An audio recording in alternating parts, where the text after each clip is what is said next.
All right, well, we're back with another package from Paul's Printing. So this will have some 40 Brix monorail stuff. And in this case, well, I'll just show what we got here. So,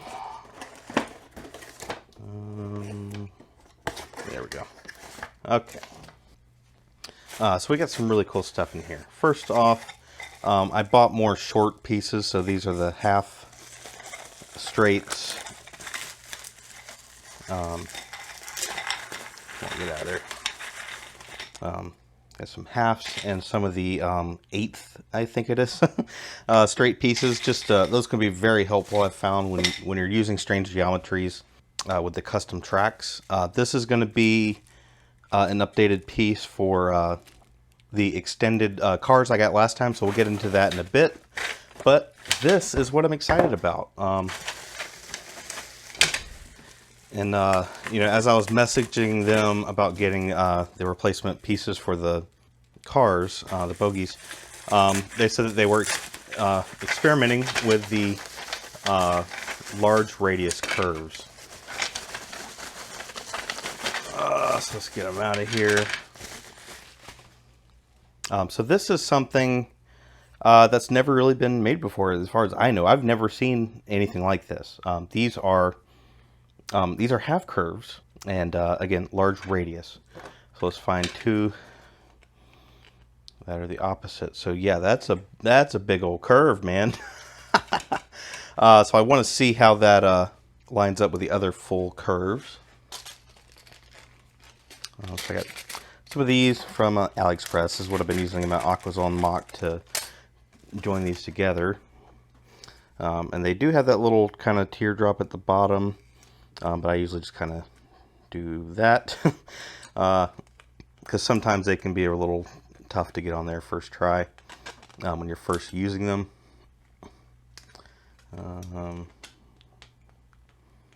Oh, come on. There we go. That's one.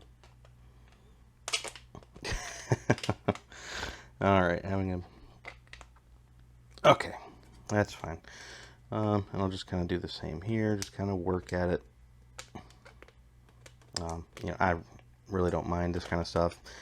Oh, God, it's so hot down here.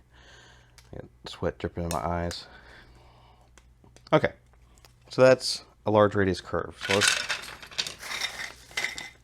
set that there, get it in frame. And then this is the normal size curve. So I'm going to try to get it lined up with these studs here. So that's what it would look like. That's pretty sweet. And there's kind of plenty of room for your monorails to not be so close together they would hit or something like that. I didn't bring a switch track down. I wonder.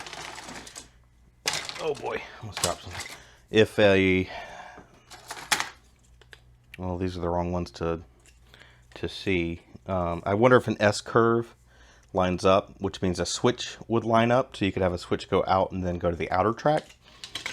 I didn't even bother to figure out what the radius was. So maybe I do need to take these upstairs and try to do some tests with that kind of stuff. I'm just a little bit limited up there right now because I've got a lot of stuff going on. So I'm very excited about these, and it's cool that they're half curves. I mean, I guess they have to be, being that big of a curve, because I could use these, I guess, with shorter curves or make a large S curve. Let's see what that looks like.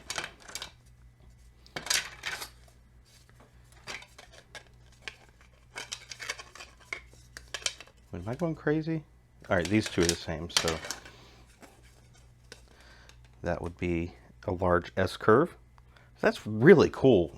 It's just another piece that you can use to do some cool monorail stuff. One thing I do want to test is when I use the diagonal straights, I notice that if you push a motor along, sometimes it'll get stuck between them. When the motor's running, it's fine. It always just skips right over that part, no problem. So the teeth aren't exactly perfect. These are great. That's just fine. So I wanted to test that. It's really not an issue. Really, you shouldn't be pushing your motors like that, I'm sure. This is one that the switch doesn't work as well as the others. But to get these apart, you got to drill these out and glue it back together. It's a kind of a messy process that I didn't want to mess with. So let's look at the extender cars. So you've got a full bogie here, and it's got the clip on it that will go to a car behind it. So you can make a monorail really as long as you want, I guess, if you order enough. But this was my concern, is that it's just so loose on there. I actually have one of these upstairs. It's on my Aquazone monorail. And honestly, it does fine. It doesn't fall off. You can pick up the train and it doesn't flop off. But it is a little bit, maybe this one was a little bit worse. Even then, it is kind of a little bit of a pain to get off. But you want that to be tight. So that's what should be in here. See if I can get this open.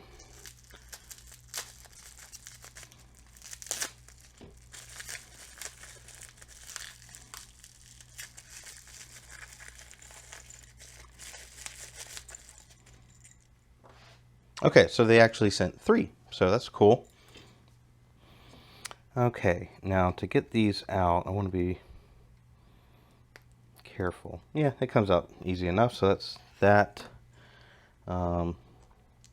There is a difference in size, and you can see these are definitely smaller. I don't know whether I should go in here first. I guess here first. Okay. And so I'll have to, yeah. Okay, I definitely like that better. That's much better connection to there. It kind of feels a little bit different there. Maybe not. Maybe it just needs to kind of be worked out a little bit as it turns. So yeah, I'm good with these replacements. I think that's good. When I posted my video to Facebook, there were some folks in there that print their own tracks. They had many more critiques than I've had. For me, I just don't have an interest in a new hobby, 3D printing. I don't see it as something like you go to Best Buy and buy a 3D printer and just start printing this stuff like crazy. I definitely think it would take, months, maybe even years to get some experience under your belt with 3D printing. I don't know. It's something I've never really tried out, but I don't really have an interest in.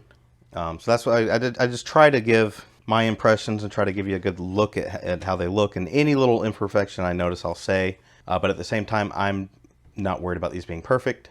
I've been very happy with all of the orders that I've received so far. So I'm curious if they have any other ideas in the works. Like, yeah, these large radius curves, that is really cool. I don't think there's a 40 Brix designed for this. I kind of looked through their downloads, and you can find the downloads for, like these pieces, or pretty sure these. They also have the short curves, or the half small curves. But those I had not seen anywhere. So I'm really excited to see what I can do with those. Maybe we don't have to go upstairs. Let me move some of this around. I want to see what the radius kind of works out to be. Okay, so here's your update. It is perfectly lined up with like a switch track just like this. So you can have a siding that goes out and goes to a large radius curve. So let's pop these off. You'll need a 1/4 straight or 2 of these 1/8 straights, which were the 1/8 ones were not an official Lego piece. Now, the only thing I really noticed here, so this is how it lines up on a 48x48 base plate. And I've got it secured here and here. But, I don't know how I'll be able to show this, but if you notice, this blue brick here is not centered. You'd need some kind of jumper plate arrangement in 2 directions, I guess, to be able to get a support to line up with a base plate or something like that. So that's one thing to keep in mind. If you're just setting up monorail with your stanchions on the floor or something, not a big deal. But that was something I noticed and wanted to bring up. So I have one more thing to show. I'll show upstairs where I was talking about the teeth not lining up perfectly. I forgot to say at the beginning of the video, but I'll say it again. This is not a sponsored video in any way. I'm just a customer. I bought the stuff, and I'm going to tell you what my experience was. In the past couple years, I mean, really more recently, I guess. But I've had offers for either free product or actual sponsored kind of stuff, and I've basically turned down all of it so far. I'm not against those things, but just for myself, I just like to keep it simple, and you can know that this is just my honest opinions. I'm not trying to give a glowing review so I can get free stuff or something. So let's go upstairs and look at the diagonal tracks. Okay, so I just want to quickly show the diagonal straight sections here. You can see the motor goes over them just fine. It doesn't even really struggle or anything. But if you look really closely, you can see how close those two teeth are where the tracks join. So I only notice it because if you roll a motor over it, it likes to get stuck, and it's pretty tough to get it across. It'll go, looks like it'll go that way maybe. But again, when the motor's running, it's fine. I think it's just kind of a geometry problem.